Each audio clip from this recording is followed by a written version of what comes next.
sira, sir? Ha? Ano sira? Tanggal. Bibit dito eh. Napilipit yung ano? Kadena? Oh, lumuwag yung ano, yung sa yung ng Ah, may pandugtong ka ng kadena. wala nga, wala nga. Eto sir, oh, sa'yo na lang tong pandugtong ko.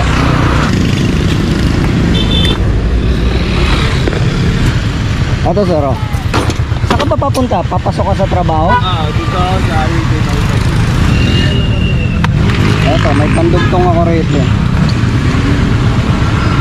Patayin muna. Sir, may problema tayo. Yung kadena mo, pilipit na, oh. Kaya nga, Kita mo?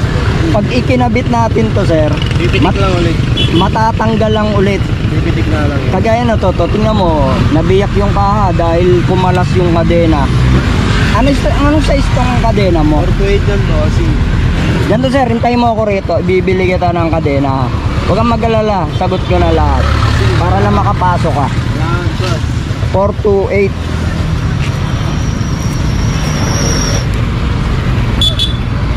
Tapos bantay mo muna yung gamit ko ha. Saglit lang ako.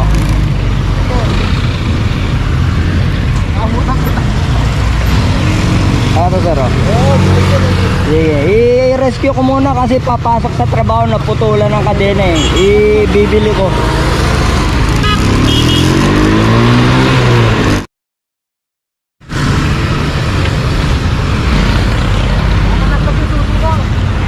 Sir, pabili po kadena 428. No? Pabili po kadena 428. Hindi na? Opo.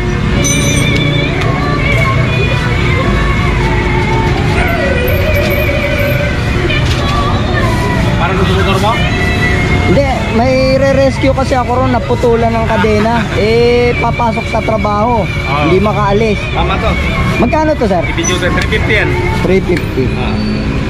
Eto, sir. Ay, walang barya boss. Barya lang. Uwi na mano pa lang eh. 1, 2, 3. Okay. Eto, sir, 350. Okay.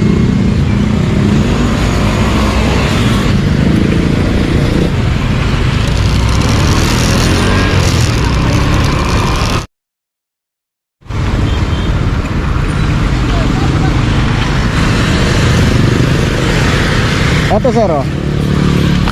Eto, kasya na to yan, sir. Kasi 428 na to eh. Compatible na to dyan.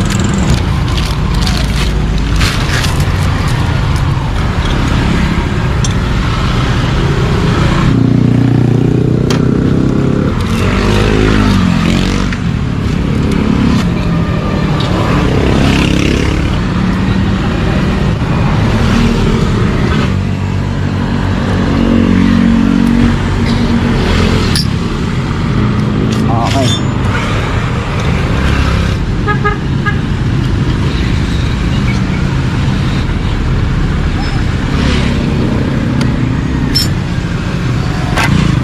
Atras natin.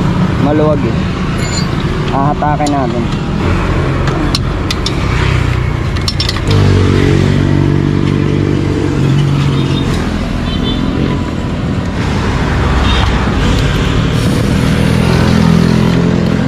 Sir, buksan mo yung makina, tapos paandarin mo hanggang 4th gear.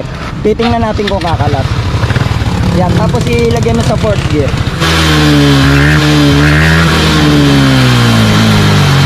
Ayan, okay na. Ayan sir, makakapasok ka na niyan. Okay boss, maraming salamat. Wala ka naman sir, wala ka naman. Ato sir, ano ka ng kamay mo kasi dudulas yung kamay mo sa manibela. Puro grasa yung kamay mo. Eto sir, oh. Ano ka muna, mag-alcohol ka muna kasi dudulas yung kamay mo sa manibela, puro grasa kamay mo. Oh. Thank you boss. Sige. Sa biyahe. Ingat, ingat.